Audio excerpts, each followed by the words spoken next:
My name is Mothoni Karaoke. You can call me Noni. I am a climate champion, an environmentalist.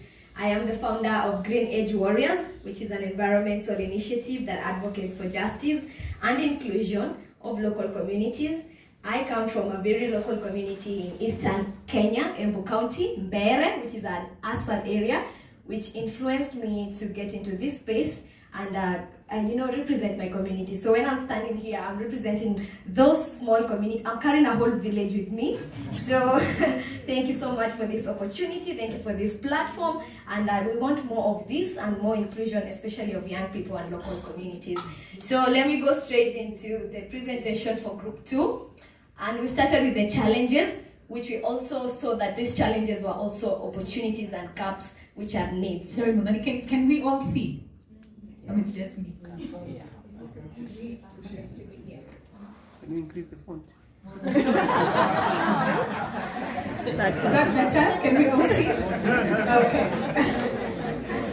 Should we zoom?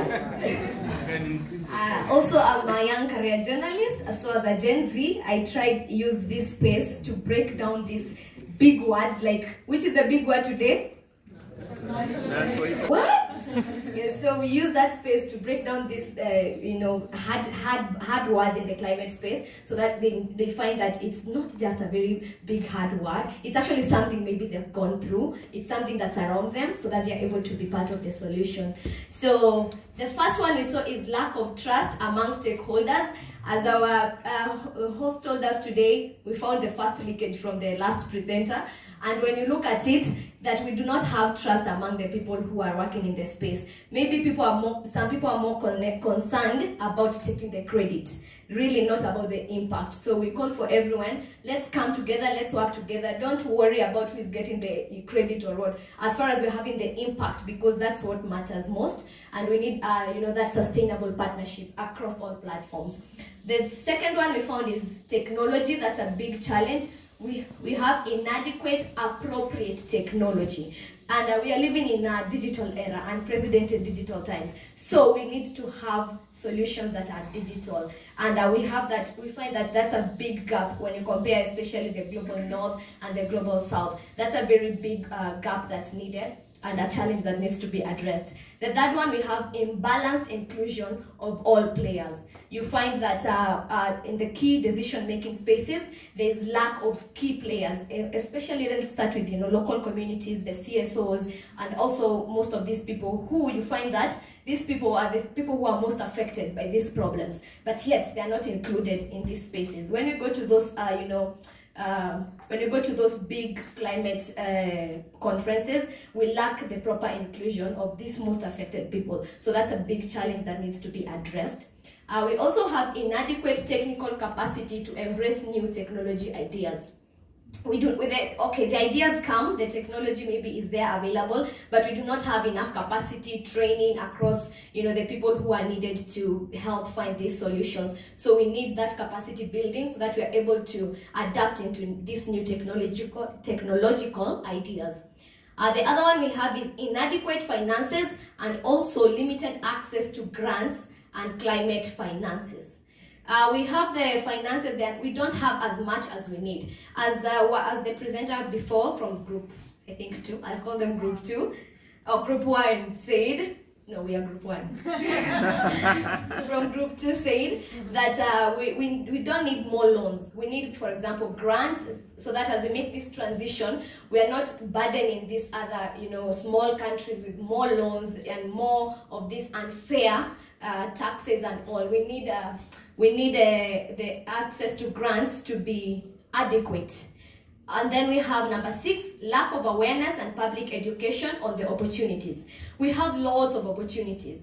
And right now where the climate conversations are really key, they are almost everywhere, the opportunities are there. But then the awareness is not, well balanced. There are people back there, maybe in interior marginalized communities, who do have totally no idea of such opportunities that are happening. So they don't have the awareness. So that's a need and a challenge that needs to be addressed.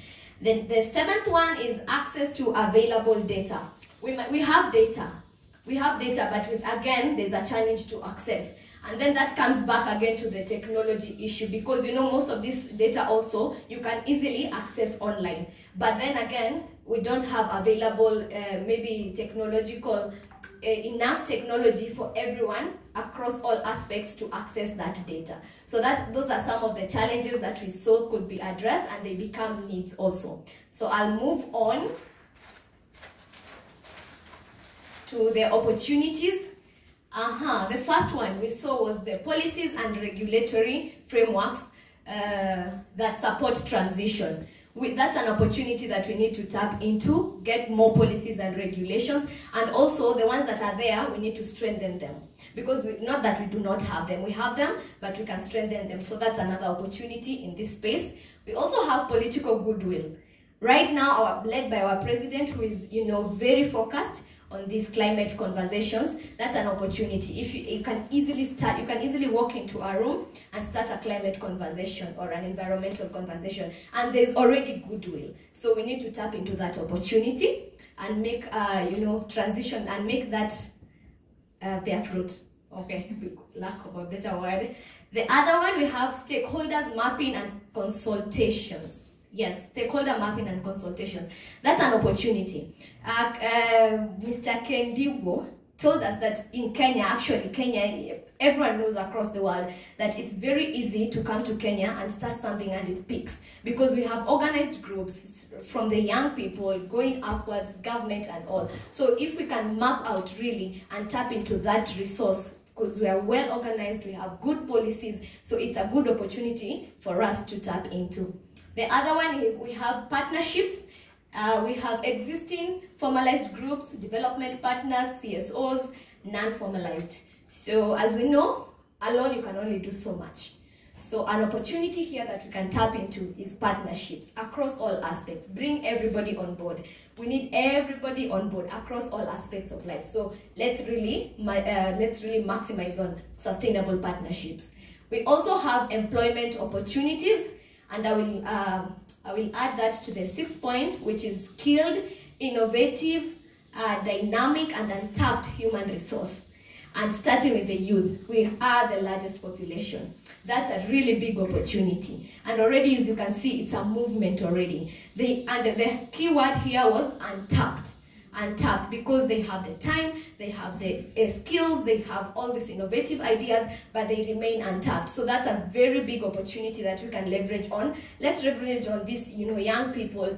What do they know? What capacity can be offered to them so that they are able to become, we can able to turn that into opportunities, job employment opportunities, and tap into that in their minds. That's a big resource that we have as the young people, our minds. But we lack the empowerment. So let's tap into that opportunity. The other point is going to be available data access. So that's an opportunity we can tap into. And this is, to the researchers. We have all these places where we could get access to data. So if we can tap into that and turn that into an opportunity in this space. All right. So we have many more. And as you can see, some are also, okay, I'm height deficient. Oh, did I mention I'm also Miss Tourism Kenya, and I was Miss Tourism Africa in 2022. Thank you so much. So I maximize my creativity. As we've said, that's an opportunity for the young people. We have the talent, we have the skills. So mimi nikienda kumodel pale, narusha point moja ya natural resources. Sindio? All right, so what? Yes, so the international support maybe that we need. One, we have technological development and transfer. So that's the support that we need. As we've said, as the Global South, we still have, the first step is to accept that we still have a long journey to go, but with the right support, we are able to get there. So that's an international support that we can call for from the international community. The other one is finance. Finance. That is always, if you call maybe a young person right now and ask them, what has stopped you from starting this finance? Itakuwa ni pesa. So we need a lot of that across all aspects, and mostly focusing on the grants. As the first speaker said, we don't need more loans, because as a young person, I'm already struggling. So when you're giving me a loan, I'm not even sure how I'm going to sustain that. And this business is a risk maybe I'm starting. It's a crazy idea I've had of how I can turn, fashion, for example, into sustainable fashion. It's a risk. I don't have the money to start. Then you give me a loan. I don't even know if this business is going to pick. So we need more grants, and we need the youth and almost everybody, and also the youth and women to be empowered on the finances. Then we have capacity building initiatives again, so that we are able to maximize on these opportunities that come. So we need a lot of capacity building. And then the fourth one we had also is research. We need support from the international community. This one, because knowledge is power, knowledge is power. So we need a lot of that research, and then after that we've gotten the knowledge, then the main important thing is the implementation, because as we said, we need action now. Thank you.